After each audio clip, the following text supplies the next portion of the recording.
boa noite para vocês. Hoje, dia 2 de fevereiro de 26, nós estamos fazendo a leitura do Bill Churran, oitava aula. Nós estamos na metade, ou indo para metade, na verdade, tanto do livro quanto do quarto capítulo, capítulo que se chama Vita Activa, né? Eu parei, eu acredito que a maioria de vocês estão lendo pela versão da capinha roxa, e nós estamos na página 44. Falo isso porque também existe uma versão mais recente da capinha preta.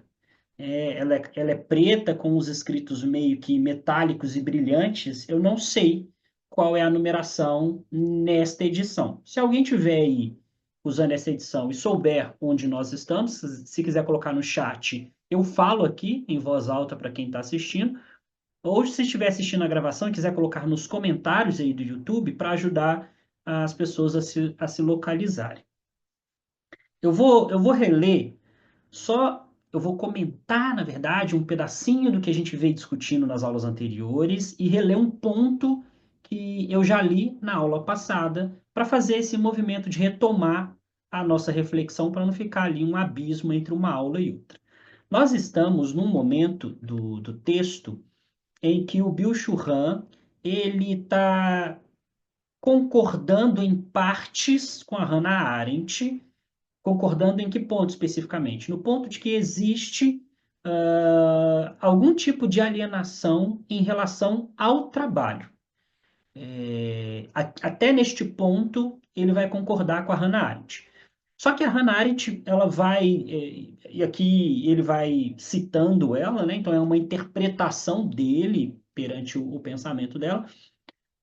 Para o Bill Churran, a Hannah Arendt acredita que esta alienação ela é completa. Há um dilaceramento do ego. O sujeito não tem nenhuma cognição de si e não compreende o que está acontecendo. Hannah Arendt, para o Bill Churran, este é o ponto que ele discorda. Ele concorda com a alienação, mas ele discorda desse aspecto dilacerante do ego.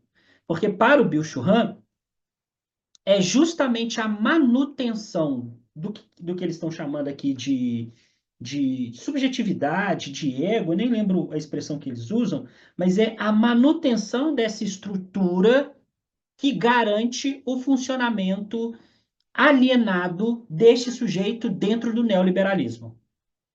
Então, veja bem, por que isto? Porque dentro do contexto neoliberal é preciso dar ao outro a noção de liberdade, dar a ele algum tipo de pertencimento no sentido de empreenda, vai lá, faça você mesmo, construa você mesmo, você dá conta, seja empreendedor de si, como diz o Bill Churran, seja empresário de si mesmo, a uberização, esse sujeito que se explora porque acredita que essa exploração o levará a furar a bolha social que ele está inserido e, enfim, a ganhar muito dinheiro. Então, veja, o Bill Churran, ele constrói esse entendimento porque é necessário certa autonomia no contexto neoliberal, porque é essa autonomia que faz com que o sujeito, de fato, se explore. E aqui a dimensão do funcionamento, ela ganha a sua justificação no fato de que este sujeito ele se explora propriamente. É diferente do contexto do Michel Foucault, da sociedade disciplinar, em que o dedo está apontado para esse sujeito, mas é um dedo externo, né? Quer dizer, é a estrutura do Estado e das micro-relações de poder que aponta o dedo na cara e tenta disciplinar esse sujeito. Isso Michel Foucault. Antes, a sociedade disciplinar é antes dessa sociedade do cansaço do Bill Churran. Agora, na verdade, o controle é interno. Esse controle que antes era outro e externo, agora é interno e é o próprio sujeito.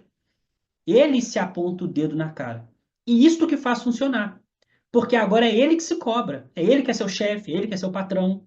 Ele que se cobra. Por isso que o Bill Churran está defendendo a tese de que não podemos falar em um dilaceramento deste ego, deste eu. Porque é dar a ele essa noção de liberdade que faz com que a coisa funcione propriamente.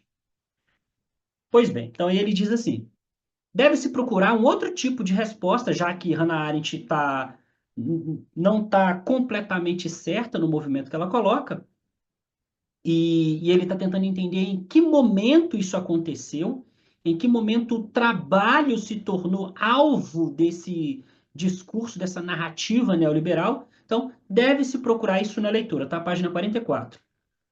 Deve-se procurar um outro tipo de resposta à questão que pergunta por que todas as atividades humanas pós-modernidade decaem para o nível do trabalho. Por que que ele coloca aqui pós-modernidade? Porque é na pós-modernidade que nós temos também um contexto pós-revolução industrial.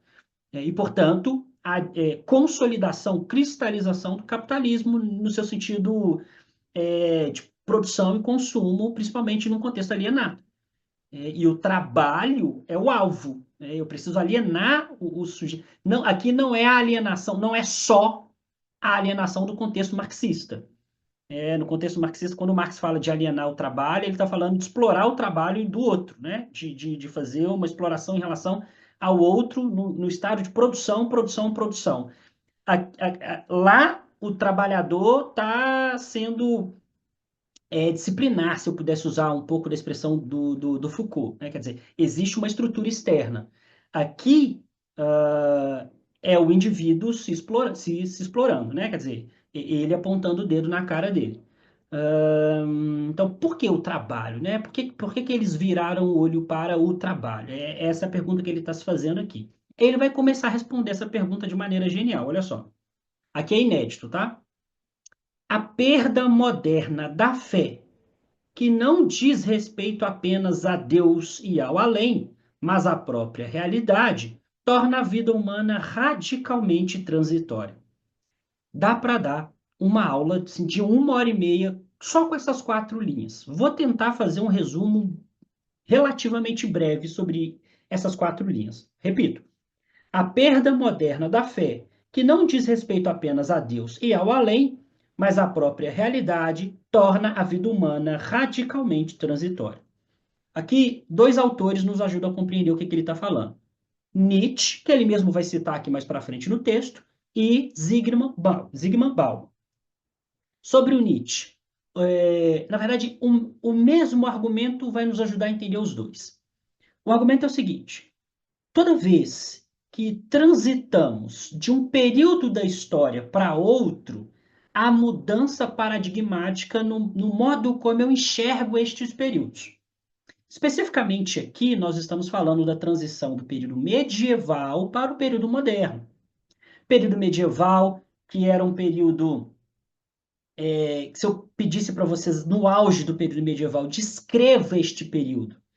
Vocês conseguem descrever ele bem, no sentido de, olha, a religião que está no centro das coisas, a igreja controla tudo, existe toda uma formatação pautada em Deus, a filosofia, no auge da Idade Média, era uma filosofia aristotélica que tentava justificar, por exemplo, a existência de Deus, e todas as ramificações existenciais e sociais derivavam desta construção, e isso é o período medieval. Quando a gente olha para um período e consegue definir, categorizar ele bem, nós dizemos que ele é um período sólido. Palavras do Bauman, período sólido.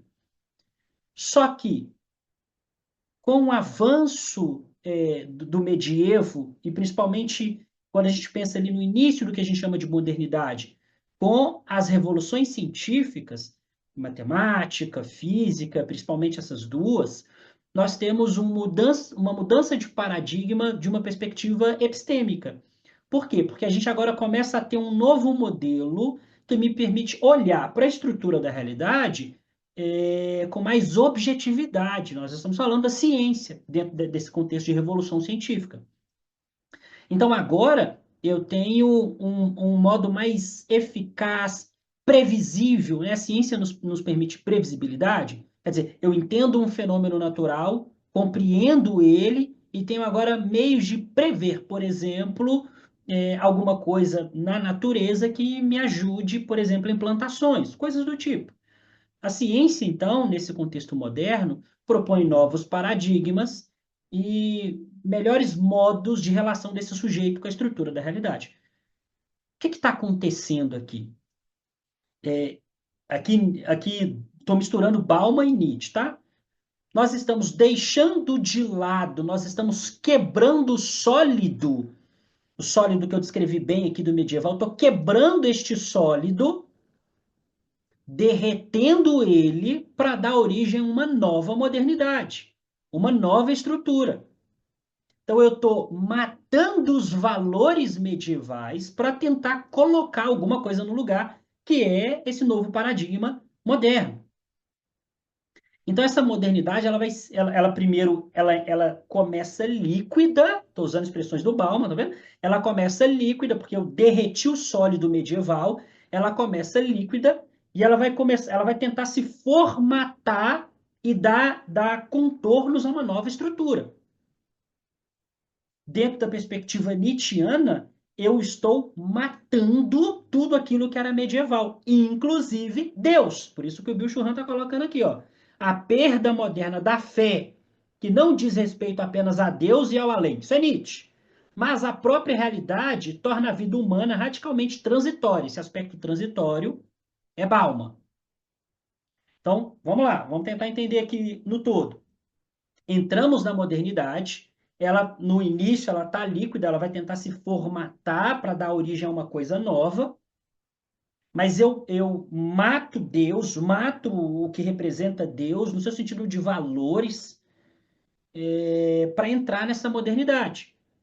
Esse sujeito que mata Deus, num sentido nietzschiano, é como se ele tivesse um espaço no peito e antes os valores medievais estavam aqui tentando dar sentido na vida desse sujeito. Eu sempre quando dou essa aula com essa temática, eu falo o seguinte: é como se tivesse um formato quadrado no peito desse sujeito e o conhecimento e tudo aquilo que deriva do conhecimento medieval encaixava aqui, mas não encaixava por completo. Era um objeto retangular também, mas ficava alguma coisa solta, não era um encaixe absoluto. De tal modo que esse sujeito nunca se sentiu pleno, nunca se sentiu completo, sempre sentiu que falta alguma coisa, que escapa alguma coisa. E aí, na transição para a modernidade, com esse novo modelo paradigmático e deixando de lado o conhecimento medieval que sustentava existencialmente os movimentos existenciais, ele arranca isto, mata Deus no seu sentido bem nietzschiano, e o que é que ele vai fazer? O que é que esse sujeito vai fazer? Vai tentar colocar no lugar esse novo modelo paradigmático, que no caso aqui estamos falando das ciências. Só que as ciências, elas acabam tendo quase a mesma construção dos valores medievais no aspecto existencial. Esse sujeito tenta colocar essas ciências no lugar aqui, mas ela também não encaixa plenamente por completo. Ela não dá pleno, ela não dá absoluto. Quer dizer, a ciência é ótima para descrever objetivamente a estrutura da realidade, compreender fenômenos, falar de previsibilidade, mas existencialmente ela não dava conta desse sujeito. O que acontece aqui? Não tem mais Deus, a ciência não dá conta de fazer isso, esse sujeito se percebe agora vazio, eis o niilismo nietzschiano. Esse indivíduo está vazio, está sem sentido, está solto. E isso gera incômodo. Isso gera incômodo. Guardem isto. Então, pegue. Aqui chegamos no indivíduo quebrado. Quebrado no sentido de ter consciência do próprio vazio. No caso do Bauman, o que vai acontecer? Tinha um sólido medieval, que eu descrevia bem o que era a coisa. O conhecimento científico avança, eu derreto o sólido medieval, entro na modernidade. Todo início de período, o movimento é tentar solidificar um novo período. A modernidade vai fazer isto, vai fazer esse movimento, e ela se solidifica mais ou menos no iluminismo, próximos às grandes revoluções, tanto a Revolução Industrial quanto as grandes revoluções burguesas que aconteceram na Europa. Com essas revoluções, principalmente francesa e industrial, nós vamos ter a transição para um novo período. Por quê? O que caracteriza a transição de períodos? uma mudança paradigmática. E o que é que acontece especificamente nessas duas revoluções? A Revolução Francesa apresenta um novo modo político-econômico de organização e a Revolução Industrial, o capitalismo. Então a gente tem uma grande mudança paradigmática. Após essas duas revoluções, nós teremos então um novo período a se formatar. Alguns anos pós essas duas revoluções, alguns bons anos, nós vamos entrar os dois próximos séculos, 19 e o século 20, que é o período então que a gente iria solidificar este novo período. Eu poderia chamar de contemporâneo, poderia chamar só de pós-moderno, poderia dar um nome para esse novo sólido que iria se formatar ali. Por quê? Reparem, neste auge dessas revoluções, que vai me propor ali um novo período pós essas revoluções, qual é o primeiro movimento? Quebrar a modernidade. Não foi o que aconteceu com o medievo? Eu não derreti o sólido medieval? O que, é que vai acontecer aqui agora? Eu vou derreter o sólido moderno. Vou derreter o sólido moderno. Então, século XIX e século XX, vamos entrar com essa modernidade derretida, com essa modernidade líquida. Só que o século XX é catastrófico. Catastrófico. O século XX tem duas guerras mundiais, gripe espanhola, bomba atômica, holocausto, nazismo, fascismo, guerra fria, crises do capitalismo. Então, o século XX catastrófico incutiu no inconsciente do ser humano um medo visceral do presente e do futuro. As pessoas dormiam sem saber se iriam acordar no dia seguinte. Elas dormiam sem saber se teria amanhã. Então, por que que o Bauman fala que ainda estamos em uma modernidade líquida? Porque quando, pós-revoluções, derreteu-se essa modernidade para dar origem a alguma coisa, nós não originamos nada. Porque não tem mais projeto, não tem futuro. A gente se vincula patologicamente, porque não tem problema nenhum se vincular ao presente, tá? Não tem problema nenhum. Inclusive, essa é a proposta nietzschiana. O problema é um vínculo patológico com o presente, porque a gente tem medo do futuro. A gente tem medo do próprio presente, né? A gente dorme sem saber se vai acordar no dia seguinte. Então, a gente está, segundo o Bauman, ainda dentro de uma modernidade líquida, porque nós não formatamos uma estrutura sólida. Então, tudo isso que eu mencionei aqui é o que está descrito nessas quatro linhas. Vou ler de novo. A perda moderna da fé, que não diz respeito apenas a Deus e ao além, mas à própria realidade, torna a vida humana radicalmente transitória. Jamais foi tão transitória como hoje. Radicalmente transitória não é apenas a vida humana, mas igualmente o mundo como tal. Então, aqui o Bauman está misturando o Nietzsche, perdão, o Bill Churran está misturando o Bauman e o Nietzsche para justificar o pensamento dele. Estamos quebrados existencialmente e vivendo essa transitoriedade num sentido patológico, porque eu não consigo ter um vínculo real e afetivo com a existência, pelo receio do futuro. Nada promete duração e subsistência. Frente a essa falta do ser, surgem nervosismos e inquietação. Veja esse pedaço. Frente a essa falta do ser, do que ele está falando? Nietzsche, indivíduo quebrado. Bauman, indivíduo que não projeta, porque não tem futuro. Veja, não tem ser, não tem existência, não tem construção, não tem projeto. Então, este indivíduo vive nervoso e inquieto dentro de condições existenciais. Certo? Antes de eu continuar a leitura, deixa eu só saber. Tá tudo bem? Vocês entenderam até aqui? A construção feita até aqui? Posso continuar? Se alguém tiver alguma pergunta, pode ir. Agora é a hora. Eu preciso que isso aqui esteja claro para eu avançar. Beleza. Vou seguindo então. Qualquer coisa no final a gente vai conversando. Continua o Bill Churran. A pertença à espécie poderia ajudar o animal que trabalha para ela a alcançar uma serenidade animalesca. Todavia, o eu pós-moderno está totalmente isolado, né? Aqui, esse aspecto, esse ponto aqui está dizendo, quer dizer, é, se de alguma forma eu conseguisse pelo menos agregar socialmente falando, eu poderia fazer alguma coisa. Só que nós estamos isolados. Aqui entra o próprio argumento do amor líquido do Bauman. Como eu tenho esse receio do futuro, até afetivamente eu não me vinculo ao outro. Eu prefiro ficar isolado pelo receio de sofrer se eu tentar um vínculo com o outro e amanhã, por exemplo, este outro não existir mais. Também as religiões, enquanto técnicas fanáticas, suprimindo o medo da morte e produzindo um sentimento de duração, tornaram-se obsoletas. Contexto nietzschiano. A desnarrativização geral do mundo reforça o sentimento de transitoriedade, desnuda a vida. Esse ponto é outro ponto fundamental. O que ele está dizendo? Toda essa construção que eu acabei de dar, essa argumentação que nós fizemos até aqui, desnuda a vida. E o que é desnudar a vida? Mostrar o que a vida é. E o que a vida é a partir desse contexto? Isso aqui agora é outro autor, é Camus. Um absurdo. A vida é um absurdo.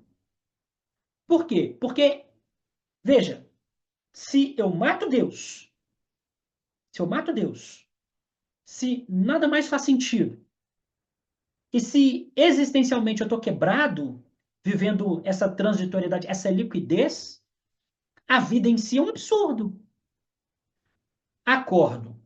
Oito horas não. Acordo, sei lá, 5:30 da manhã, saio de casa às 6, fico de 6 até 8:30 no ônibus para chegar no trabalho 9, trabalho, almoço. E um trabalho mecânico, né? Mecânico assim no sentido repetitivo, de escritório, almoço, período da tarde, vou repetir todo o processo. Depois, mais 3 horas de ônibus, volto para casa. Chego cansado, destruído. Mal tenho tempo de organizar uma coisa ou outra. Vou dormir, no dia seguinte repetir tudo. Isto de segunda a sexta. Algumas pessoas ainda fazem isso aos sábados. E o ponto é, qual a lógica de fazer isso? Qual que é o sentido de fazer isso? A partir dessa argumentação colocada até aqui, não tem sentido nenhum. É ilógico esse movimento. Isso é desnudar a vida a partir dessa argumentação. Então ele diz: o próprio trabalho é uma atividade desnuda, sem sentido. O trabalho sem sentido é precisamente a atividade que corresponde a uma vida sem sentido. É como se fosse uma teoria do conjunto, né? Se a vida, se você tem um conjunto maior, se a vida não tem sentido e o trabalho está dentro desse conjunto, o trabalho também não tem sentido. Então, portanto, como ele diz, né? O trabalho sem sentido e a vida sem sentido condicionam-se mutuamente. Vou dar um spoiler de para onde ele está tentando ir. Por que ele está usando toda essa argumentação? Que a gente está falando de crítica do neoliberalismo, enfim, o que isso tem a ver? Né? Por que ele está falando de tudo isso? O spoiler, vou dar agora o spoiler e a gente continua no texto. Vejam bem, o discurso neoliberal vai se aproveitar desse indivíduo quebrado. Esse é o ponto. O discurso neoliberal vai colocar nesse sujeito, vai tentar dar a ele alguma noção de subjetivação a partir desse ser quebrado na produção e no consumo. Compreende? Veja só, essa analogia eu acho ela perfeita. Esse indivíduo está quebrado, certo? Escrevi toda uma construção de um indivíduo quebrado existencialmente. Imagine uma pessoa caindo num poço sem fundo e sem paredes dos lados. Esse indivíduo está caindo. Está caindo. E alguém joga uma corda. Ele está tentando se salvar. Alguém joga uma corda para ele. Só tem essa corda. Ele se agarra firmemente nessa corda. Essa corda é o neoliberalismo. É isso, é nessa direção que o Bill Churran está indo. O discurso neoliberal vai se aproveitar desse indivíduo quebrado para fazer com que esse indivíduo construa algum tipo de pertencimento existencial, porque a gente precisa de uma bengala para existir. E o discurso, a narrativa neoliberal vai dar a esse sujeito a produção e o consumo como um mecanismo de subjetivação. Ok? Então ele continua. Em virtude da falta de técnicas narrativas de morte, surge a coação de conservar a vida desnuda e incondicionalmente sadia. Aqui ele está falando sobre, ele vai começar a falar sobre quando Deus morre, quando não há mais esses valores, a saúde acaba sendo um valor importante, porque, bom, se não tem mais Deus, se não tem mais transcendência, eu só tenho uma vida. Eu tenho que aproveitar essa vida. Eu tenho que dar conta de exercer a minha potência vital. E ele vai colocar isso aqui porque até isto será roubado na verdade, essa é a tese, né, do livro dele. A primeira página ele fala das doenças neuronais. Isso também será usurpado pelo neoliberalismo. Mas eu vou ler um parágrafo mais abaixo, que ele diz assim, ó. Mais desnuda que a vida do Homo sacer é a vida hoje. O que é Homo sacer? É que ele está citando um filósofo que chama Agamben. E o Agamben diz que Homo sacer, da forma como está escrito aí no texto, seria o ápice, o grau máximo de um sujeito que está completamente submetido ao poder.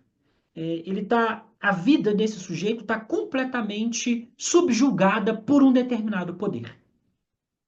Então, olha só o que o Bill Churran está dizendo.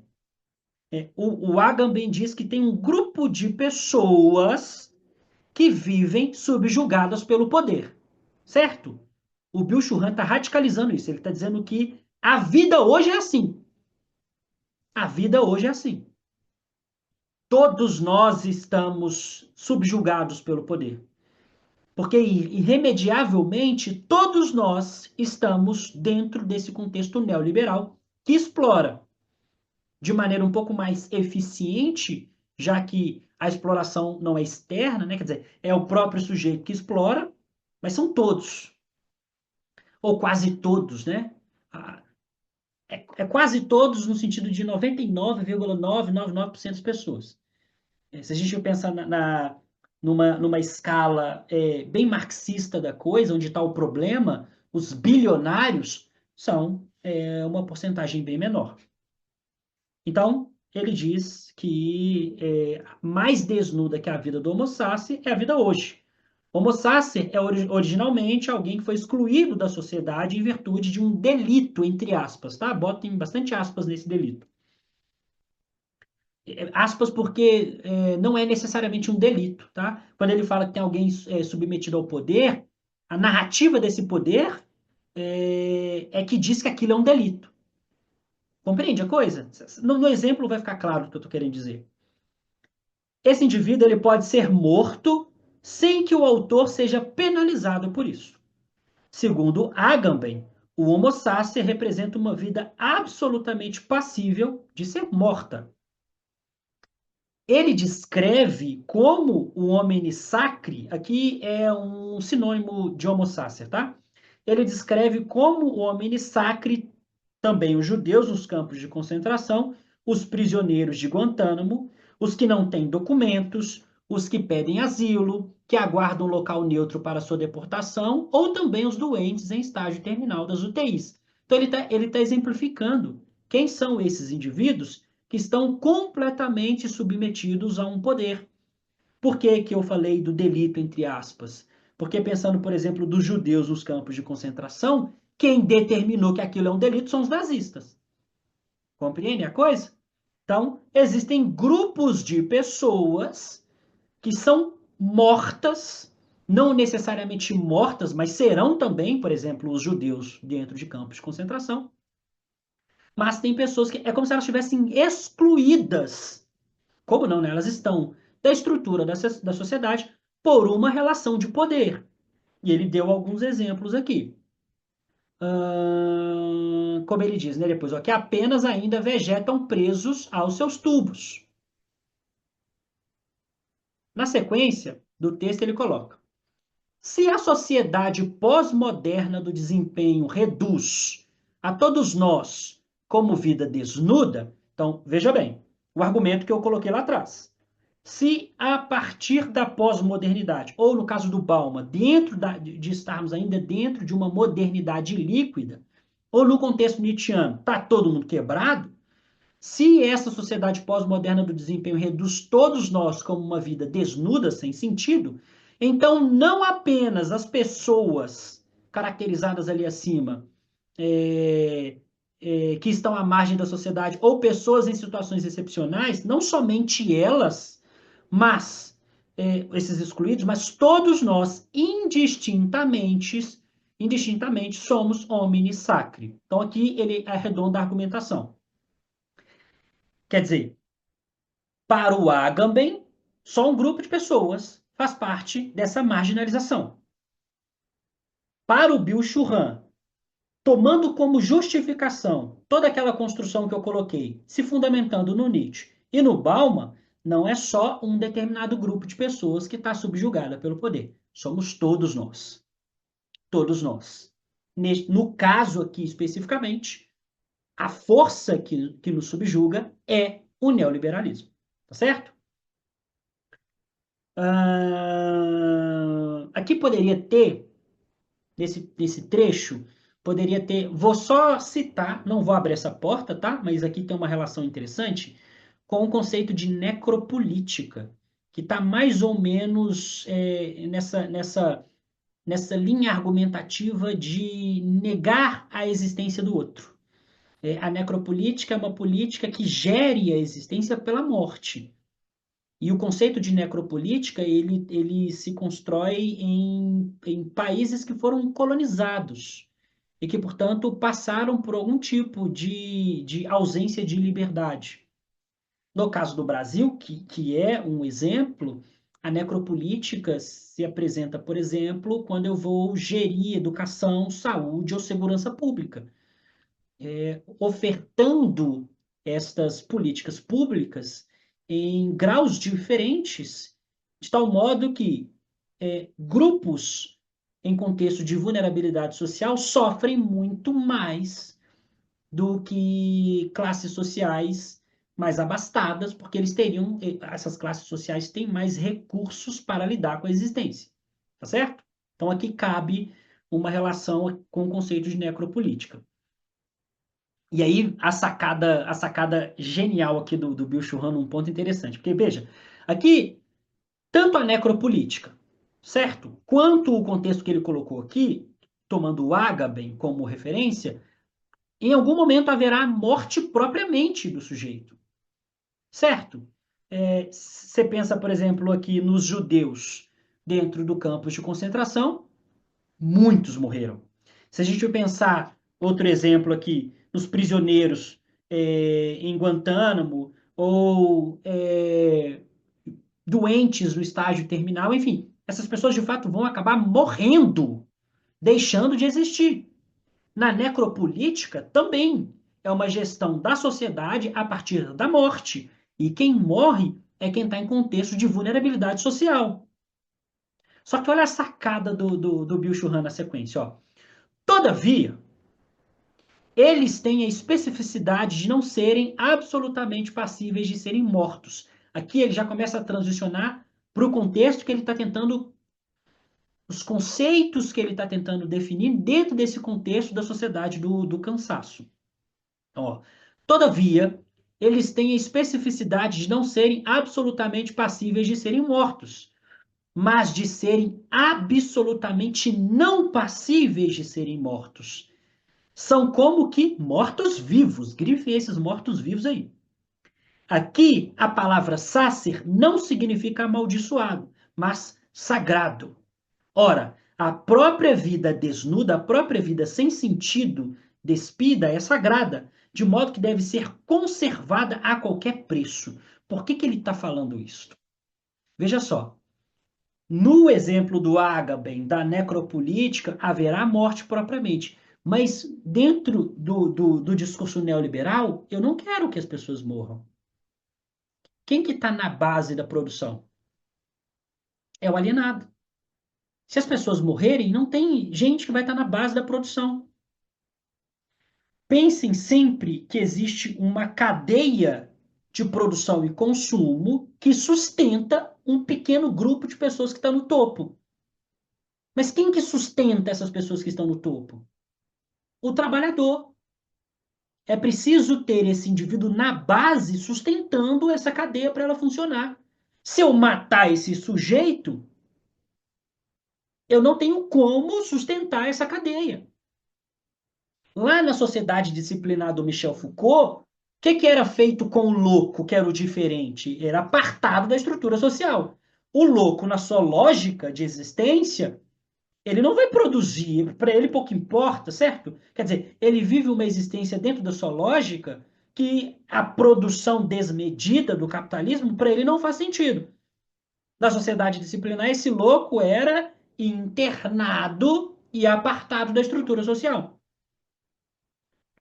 Aqui é como se o Bill Churran está dizendo: todo mundo vai ter uma função. Eu vou tentar até colocar esse louco para produzir alguma coisa.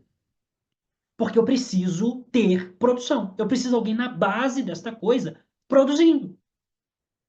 É isso que ele está falando. Então, a própria vida sem sentido, despida, é sagrada, de modo que deve ser conservada a qualquer preço. E repito, esse indivíduo ainda tem que estar quebrado. Ele tem que estar quebrado. Porque o discurso neoliberal, a narrativa, ela vai funcionar neste indivíduo quebrado. A subjetivação é como se a narrativa dissesse para esse indivíduo quebrado, ele está lá, né, na sua crise existencial.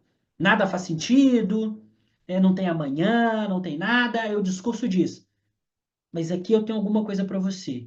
Tá no trabalho, você pode produzir, ganhar muito dinheiro, dentro especificamente da sociedade do cansaço, né, do empreendedor de si mesmo. Você se torna seu chefe, você faz seus horários, você pode trabalhar agora e não trabalhar amanhã, mas a gente sabe que em essência trabalha-se 24 horas por dia, ainda mais com rede social, WhatsApp, as pessoas respondem o tempo todo, né? Não tem descanso. Se antigamente o trabalho era de segunda a sexta, e folgava-se, em tese, sábado e domingo, agora se trabalha de segunda a segunda, porque você está online o tempo todo. E aí o discurso neoliberal pega esse indivíduo quebrado, vazio, sem sentido, e fala para ele assim: tu pode. O Bauman é até um pouco mais radical nessa construção, porque o Bauman ele vai dizer que essa narrativa de construção de sentido vai mais no consumo. Não é que vai mais no consumo, ela vai na produção também. Só que ela mexe no consumo, por quê? Porque se você consegue incutir nesse sujeito o consumo alienado, ele só vai conseguir consumir alienadamente se ele produzir. Ele vai comprar como? Ele vai sustentar o consumo como? Então, se ele mexe no consumismo, ele vai mexer na produção quase que como consequência lógica. Mas aqui, no geral, é isto. É pegar esse indivíduo quebrado e jogar ele, dar a ele a noção de que na produção e no consumo ele vai se subjetivar. Sendo empreendedor de si mesmo, ele vai crescer, ele vai furar a bolha social, vai ganhar muito dinheiro e não vai. Não vai. Ele acha que vai. E é justamente o discurso dele achar que vai que motiva ele a fazer. Ele crer que vai dar certo. E funciona tão bem porque quem está cobrando ele é ele mesmo. Não tem mais o chefe, não tem o dedo lá fora, não tem alguém apontando. É ele que se cobra. O Bill Hunter fala, né? A citação é alguma coisa do tipo: ele se explora e acredita que isso é realização. Quando, na verdade, ele só está indo na direção das doenças neuronais que o Bill Hunter escreve aqui. Precisamente frente à vida desnuda, que acabou se tornando radicalmente transitória, reagimos com hiperatividade, com a histeria do trabalho e da produção. Também o aceleramento de hoje tem muito a ver com a carência de si. Então, aqui, repetindo bastante do que a gente já comentou, veja, Esse aceleramento tem a ver com a carência de ser, com essa falta de sentido, né, que esse indivíduo quebrado. A vida radicalmente transitória. Por que radicalmente transitória? Porque esse movimento acelerado patológico, Balma, tenho medo do futuro, não sei o que vai acontecer amanhã, posso dormir e não acordar. E aí vem, como consequência, a histeria do trabalho e da produção. A sociedade do trabalho e a sociedade do desempenho não são uma sociedade livre. O discurso neoliberal é de que sim, são. Inclusive, é esse discurso que dá ao indivíduo uma noção de pertencimento para que ele, de fato, consiga produzir, produzir, consumir, produzir e consumir. Mas, na base, esses indivíduos não são livres. Então, a sociedade do trabalho e a sociedade do desempenho não são uma sociedade livre. Elas geram novas coerções. Coerções mais efetivas, repito. Na sociedade disciplinada Foucault era externo, era um outro, e a gente tinha medo deste outro. Aliás, o argumento, né? Por que, que é mais efetivo? Não é só porque está dentro, certo? Não é só porque está dentro. Na sociedade disciplinada do Michel Foucault, quando você tem um dedo na tua cara dizendo o que, que você deve fazer, quando você tem uma instituição ou um ser, o que quer que seja, apontando o dedo na tua cara, você faz por medo. Você é condicionado. Só que, pedagogicamente, o condicionamento tem problemas. Quais são os problemas? Pensa, por exemplo, quando tinha palmatória. A criança apanhava na mão, né? Porque fez alguma coisa. A criança ia parar de fazer alguma coisa. Ela parou porque ela aprendeu ou porque ela está com medo de apanhar de novo? Compreende? A violência, ela não educa, ela condiciona. A pessoa ou a criança deixa de fazer por medo. O neoliberalismo percebeu isto, segundo Bill Churran. Então, para que eu vou ter alguém do lado de fora tentando condicionar esse sujeito pelo medo? Ao invés, então, dessa coerção externa, ao invés de ter alguém apontando e condicionando pelo medo, eu dou liberdade. Bato nas costas, vai lá, você dá conta, você é seu chefe agora, você se movimenta. Veja, tirou o medo. Você está, na verdade, estimulando esse sujeito. Você está dizendo que ele consegue. Você está dizendo que ele é capaz. E por que então que funciona? Porque ele não tem medo mais. Não tem uma coerção de fora. Esse sujeito agora, então, vai entrar nesse estado de produção e de consumo, porque, na verdade, ele mesmo que se cobra, ele mesmo que é seu chefe. Ele continua. A dialética de senhor escravo está, não em última instância, para aquela sociedade no qual cada um é livre e que seria capaz também de ter tempo livre para o lazer. Aqui ele está fazendo uma referência ao Hegel. Eu não vou abrir essa porta. Hegel é dificílimo. Só vou dizer o que a dialética do senhor e do escravo está apresentando na filosofia hegeliana. Basicamente, é o itinerário da consciência na direção da liberdade. É uma narrativa entre sujeito sendo sujeito e olhando para o outro como objeto, senhor e escravo, sujeito, objeto, e nessa dialética entre senhor e escravo, a liberdade em algum momento emergir. Ok? Então, o que ele está dizendo é: a dialética de senhor e escravo está, não em última instância, para aquela sociedade no qual cada um é livre e que seria capaz também de tempo livre para o lazer. Então, lá na sociedade, se seguisse esse modelo dialético hegeliano, haveria essa liberdade. Leva ao contrário a uma sociedade do trabalho, na qual o próprio senhor, e olha só, o próprio senhor se transformou no escravo do trabalho. Então, veja, se fosse a construção hegeliana, em algum momento chegaria-se de fato em uma liberdade. Mas como nós estamos falando do contexto neoliberal, da sociedade do cansaço, até o senhor cai no fundo do poço. O próprio senhor se transformou no escravo do trabalho. E aqui, por que isso? Tá? Relembrando mais uma vez, isso aqui eu acho que no contexto marxista faz mais sentido. As únicas pessoas que estão fora da lógica de exploração é quem está nadando, mas nadando muito no dinheiro. Quem não está nadando muito, mas é muito mesmo no dinheiro, está dentro do buraco da exploração. Por isso que aqui o senhor também se transforma no escravo do trabalho. Nessa sociedade coercitiva, cada um carrega consigo seu campo de trabalho. A especificidade desse campo de trabalho é que somos, ao mesmo tempo, prisioneiro, já que estamos na lógica de produção desmedida, e vigia, já que somos nós mesmos que nos vigiamos. Somos vítimas e agressor. Assim, acabamos explorando a nós mesmos.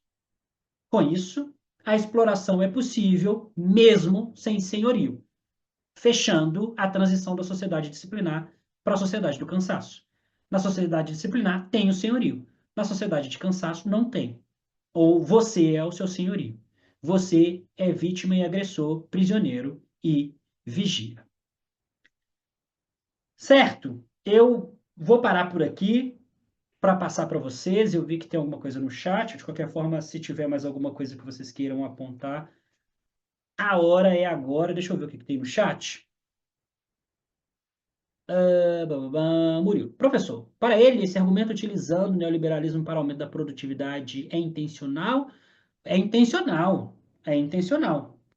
É uma construção, é aquele discursozinho do capitalismo ter vida própria e ter uma capacidade quase absoluta de adaptação. Porque, veja, olha só que interessante, se a gente pega o próprio discurso, deixa eu me desmarcar aqui, que aí eu vejo todo mundo.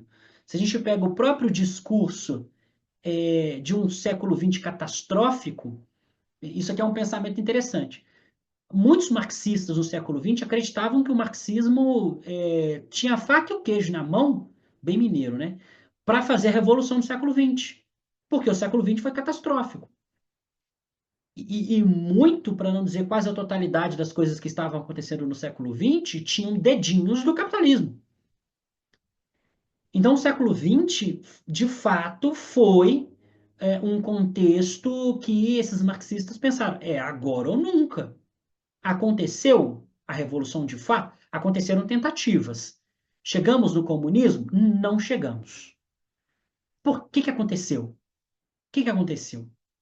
O capitalismo se adaptou. O capitalismo tem uma capacidade de adaptação absurda. Então é intencional, tá? Esse movimento todo de controle do outro é completamente intencional. Certo? Perguntas, comentários? Antes de vocês forem escrevendo aí, só lembrando, essas nossas aulas são quinzenais. Para quem tiver interesse de estudar regularmente, semanalmente, veja que é quinzenal, mas lá na minha plataforma de estudos são 2 vezes por semana. Toda semana tem um encontro ao vivo e toda semana ainda tem um curso gravado. Atualmente, nós estamos estudando lá. Nós estamos lendo, no mesmo esquema aqui do Bill Churran, nós estamos lendo no miudinho Mal-Estar na Civilização do Freud, tá? Nós já estamos na metade, mas as aulas estão gravadas. Se você entrar agora, você acessa o conteúdo todo gravado e tudo que já está gravado na plataforma. Então, toda semana tem o nosso Clube do Livro lá, e além do encontro ao vivo do Clube do Livro, temos também cursos gravados. E aí tem uma infinidade de cursos na plataforma já. Tem Nietzsche, só do Nietzsche eu acho que eu devo ter mais de 40 horas seguramente de aulas, entre leitura, curso completo do Nietzsche, aí tem Heidegger, tem Camus, tem Kant, tem Marx, tem Spinoza, tem Kierkegaard, tem Schopenhauer. Os cursos atuais são Jean-Paul Sartre, que nós estamos na 9ª aula, esse é gravado, tá? Então, uma vez por semana ao vivo e um gravado. Estamos vendo Jean-Paul Sartre intercalado com Freud. Então, ao mesmo tempo que estamos lendo Mal-Estar na Civilização, está rolando um curso de psicanálise também, de introdução à psicanálise, tá bom? A mensalidade é R$ 49,90 por mês da plataforma. Quem tiver interesse para mais detalhes, né, tem material de leitura, tem um aplicativo próprio, me chama no privado que a gente conversa e explico direitinho para vocês. No mais perguntas, comentários, alguma coisa que vocês querem acrescentar? Algum ponto não ficou claro? Podem voltar e vamos bater papo. Eu tô vendo o chat aqui, mas se vocês quiserem falar, podem ficar à vontade também.